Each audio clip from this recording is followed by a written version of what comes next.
Hi guys, in today's video I'm going to show you the different ways someone can send money to your Chime account, whether they are using Chime themselves or a completely different bank. So first off, you need to start by opening the Chime application and then signing into your account. From the home screen itself, you will be able to basically get access to the information that is needed in order to receive the money.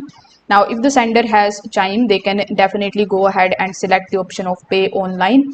So pay online is the feature that they can basically use in order to send money directly using your phone number and the email address. So once the payment is sent, you will receive a notification and the funds will typically arrive quickly.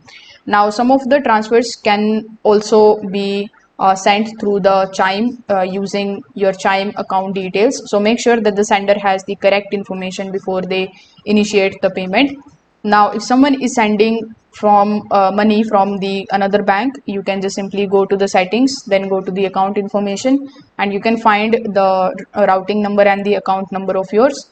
And then you can just simply share those details with the sender so that they could initiate the ACH transfers. So these are some of the options with the help of which someone can definitely send you the money.